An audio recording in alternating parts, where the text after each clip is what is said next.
पाटील अशोकराव पाटील यांचा उपाध्यक्षपदासाठी अर्ज भरला. पण कसं या सगळ्या प्रक्रियेत भाजपला राष्ट्रवादी काँग्रेस आणि शिवसेनेला बाजूला ठेवलेलं आहे का?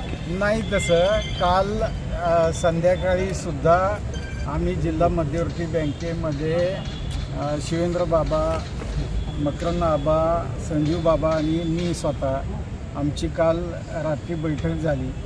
आम्ही त्यांना विनंती केली होती की आमचं इलेक्शन पूर्वीचं आमचा अलायन्स आहे, राष्ट्रवादी आणि शिवसेनेचं इलेक्शनच्या पूर्वीचा अलायन्स आहे. त्यामुळं जिल्हा परिषदचा अध्यक्ष उपाध्यक्षाची संधी पहिलं 2.5 वर्ष आम्हाला द्या आणि नंतरची 2.5 वर्ष तुम्हाला घ्या. पण त्या बाबांनी त्यावेळी आम्हाला असं सांगितलं की मी वरिष्ठ नेत्यांशी या बाबतीत चर्चा करतो आणि तुम्हाला या संदर्भातला काय असेल तो रात्री मेसेज देतो. पण आम्ही बराच वेळ वाट बघितली, रात्री खूप उशिरापर्यंत आम्ही वाट बघितली. इवन आम्ही आत्ता सकाळपर्यंत आमचे उमेदवार ठरवले नव्हते त्यासाठी की सकाळीसुद्धा काही मेसेज येऊ शकतो आपल्याला, म्हणून आम्ही सकाळपर्यंत उमेदवार ठरवले नव्हते.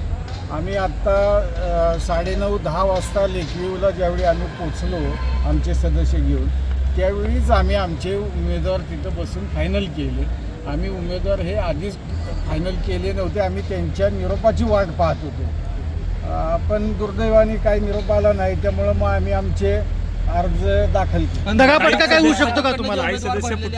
सांगितलं जातं अध्यक्षपदासाठी प्रियाताई शिंदे या शिवसेनेच्या आमदार आहेत, आपले महेश शिंदे यांच्या पत्नी आहेत. मग भाजपनं ऑपरेशन लोटस राबवलं आहे का? पळवापळवी केली आहे का? आणि राष्ट्रवादीचे 2 सदस्य कुठले, शिवसेनेचे पण कुठले असं सांगितलं जातं? निश्चितपणाने राष्ट्रवादीचे 2 सदस्य आमचे त्यांनी उचलून नेलेले आहेत 2 दिवसापूर्वी, 2-4 दिवसापूर्वी. पण ठीक आहे, आम्ही व्हीप बजावलेला आहे. व्हीपनुसार सदस्यांना मतदान हे कंपल्सरी करावं लागेल. जे पक्षाचा व्हीपचा अनादर करतील सदस्य, साहजिक पक्ष त्यांच्यावर अपात्रतेची कारवाई भविष्यामध्ये करेल. शिवसेनेचा पण उमेदवार एक महत्त्वाचा प्रश्न आहे. तुमच्यावरती गुन्हे दाखल करण्याचं काम सध्या आता भाजप करते असं दिसतंय, कारण का एक सातारा शहर पोलीस स्टेशनला मध्यरात्री गुन्हा दाखल झालेला आहे सदस्यावर. त्याला उचलण्यासाठी काही वेळापूर्वी इथं LCBचे अधिकारी इथे या ठिकाणी आले होते. हे खरं आहे की काल रात्री 2 जणांच्या विरुद्ध आमच्या त्यांनी ह्या सदस्यांचं अपहरण करण्यात आलं आहे असं त्यांच्या घरच्या लोकांच्यावर दबाव आणून खोटी FIR किंवा खोटी तक्रार अर्ज SP-कडे दिला होता.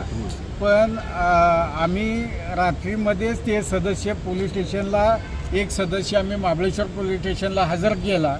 त्यांनी तिथं पोलीस स्टेशनला जाऊन जबाब दिला की मी माझ्या मर्जीनी आणि स्वखुशीनी मी ह्या पक्षातनंच निवडून आलो आहे, त्यामुळं मी ह्या पक्षातल्या लोकांच्या बरोबर गेले काही दिवस आम्ही सहलीला गेलो होतो. त्याच पद्धतीने दुसऱ्या सदस्यांनी वाई पोलीस स्टेशनमध्ये रात्री जाऊन साधारण 2:30-3 वाजता रात्री ते पोलीस स्टेशनला गेले आणि त्यांनी तिथं की मी वाईमध्येच आहे आणि माझ्यावर हे माझं म्हणजे मतदानाचा हक्क डावलला जावा म्हणून कुणीतरी माझ्यावर हे खोटे आरोप करून हे केलेले. त्यांनी रात्री पोलीस स्टेशनला हजर होऊन तसा जबाब दिलेला आहे. त्याची पोच आमच्याकडे आहे. दहिवडीची माझ्याकडे अजून काही कल्पना आलेली नाही. पण जे रात्री आमच्याकडे 2 आले ते दोन्ही सदस्य की ज्यांचं अपहरण केलं म्हणून त्यांच्या कुटुंबातल्या कुणाच्या तरी नावाने खोटे नाटे अर्ज दाखल केले होते. गुन्हा दाखल आहे मला माहीत नाही. मी कोणत्या पोलीस स्टेशनला गुन्हा आहे ते पण मला माहीत नाही. फक्त पोलीस रात्री त्या मंडळींना शोधण्यासाठी कोण सदस्य एक बापू शिंदे आमचे म्हणजे दिनकर महादेव शिंदे आणि दुसरा सदस्य आमच्या ऋतुजा शिंदे, विराज शिंदेच्या पत्नी, ह्या दोघांच्याही विरोधात खोटे गुन्हे दाखल केले होते, पण त्याचा निपटारा रात्री झालेला आता आहे. आपल्याकडे सदस्य संख्या किती आहे आणि आता व्हीप किती ते जवळ आहे? आता तुम्हाला यशवंत विचारापासून कळेल. काका यशवंत विचारा जे काही आहे अध्यक्ष आकडेवारी नेमका कोणाचा होईल? अध्यक्ष 100% आमचा होणार. आमच्या शिवसेना आणि राष्ट्रवादीचा अध्यक्ष ठीक आहे, ठीक आहे, ठीक आहे. कशाची कुणाची नाही.